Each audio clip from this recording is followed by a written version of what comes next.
Hello everyone, welcome back to the Global Online channel.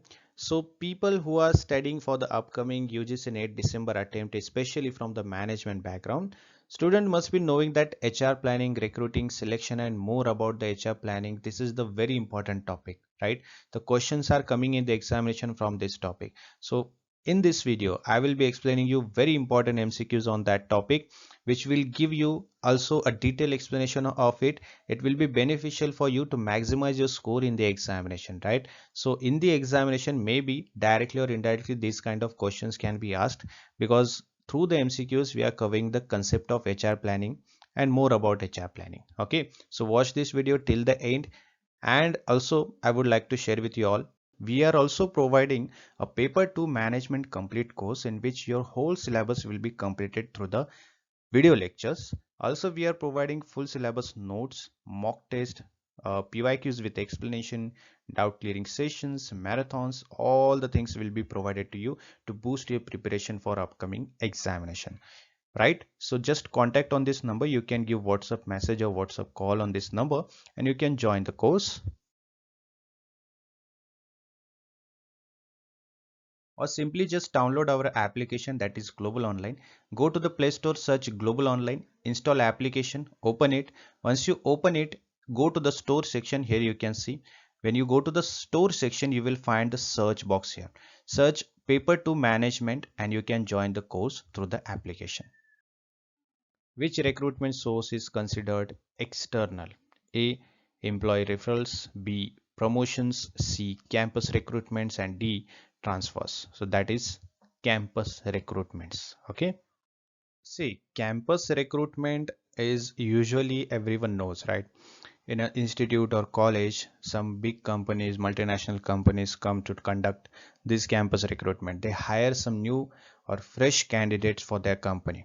Okay, they will give you, those companies will give you some training, some internship. Okay, after that, when you complete your internship, complete your training, they will directly hire in the company. Okay, so this is campus recruitment. It brings in fresh talent from educational institutions, providing new perspective and skills not available internally. Okay, so company does not have this campus recruitment. They will hire some candidates from the college or institutions. Okay, expanding the talent pool. Human resource planning primarily aims at A. Determining salaries, B. Ensuring right people at the right place, time and cost, hiring external consultants, and D. Maintaining discipline. So human resource planning is primarily the work of human resource planning, or the focus of human resource planning is to ensuring right people at the right place, time and cost. Okay. So basically HR planning, human resource planning, it ensures the availability of qualified employees in the required numbers, right?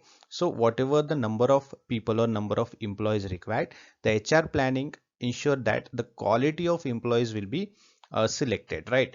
It aligns workforce supply and demand with the organization goal and future strategies. So HR planning basically selecting, recruiting at the right time, at the right cost. Okay, for the benefit of company, for the benefit of organization, to complete the goals. Okay, internal recruitment is preferred when A. Seeking fresh perspectives, B. Promoting employee morale and retention, C. Hiring entry level position, and D. Expanding to new locations. So when the internal recruitment is preferred, when the promoting employee morale and retention, to promote employee morale and retention, the internal recruitment is preferred. See, internal recruitment motivates employees, enhance loyalty, and utilizes existing talent efficiently. That will reduce the recruitment cost and time. Okay. The main objective of selection is to A. Reduce employee turnover, B. Hire candidates most suitable for the job, C. Increase training cost, and D. Satisfy labor unions. So now this question is about the selection. Okay, the objective of selection is hire candidates most suitable for the job. Okay, very easy question, but it should be understandable, right?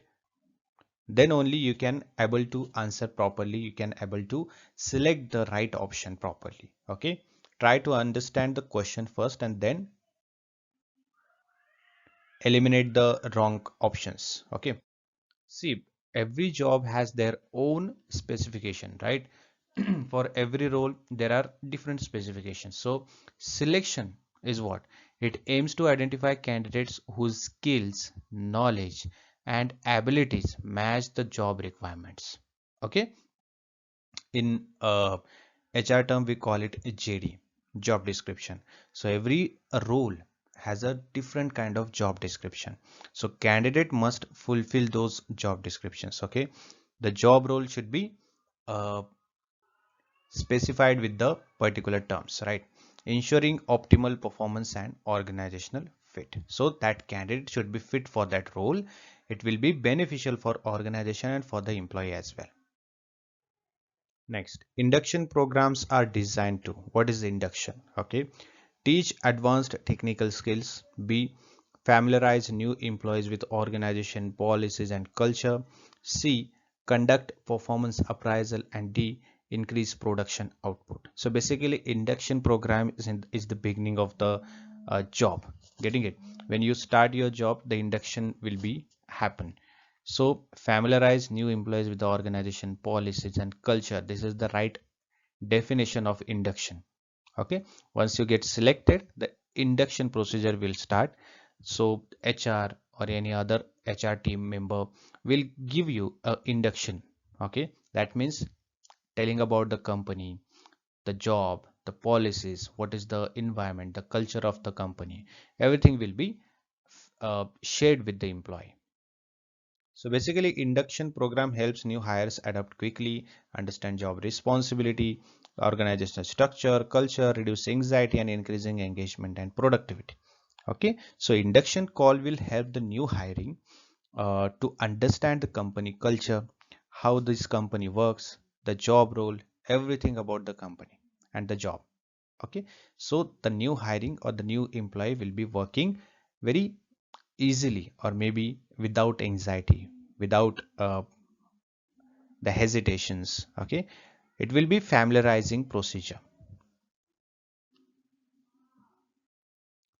On the job training is most suitable for entry level employees, managers only, employees learning through actual work task or freelancers. So on the job training is most suitable for employees learning through actual work tasks. So people who are actually working, already working in the company, for those people on the job training will be suitable. On the job training enables employees to learn while performing their job, improving skills, efficiency and immediate application, making it cost effective and practical. Okay, so for example there is a developer, okay, who is working in a company, but now the AI is emerged, correct? So along with doing job he will understand the AI. Okay, that training will be given to that developer. That is called on the job training. Next, training versus development difference is that A, training is long term, development is short term. B, training focuses on current job skills and development focuses on future role and growth. C, training is optional, development is mandatory. Then both are identical. What is it? It is training focuses on current job and development focuses on future role and growth. Training addresses current job recruitments requirements, while development prepares employees for future responsibilities and career growth. Okay, so basically training is what? Training for the new opportunity, training for a new job or new requirements. Okay, to fulfill that requirements, to do that kind of work, you need to be trained. That is called training. Okay, and what is development? Development means developing yourself or developing something for a future benefit.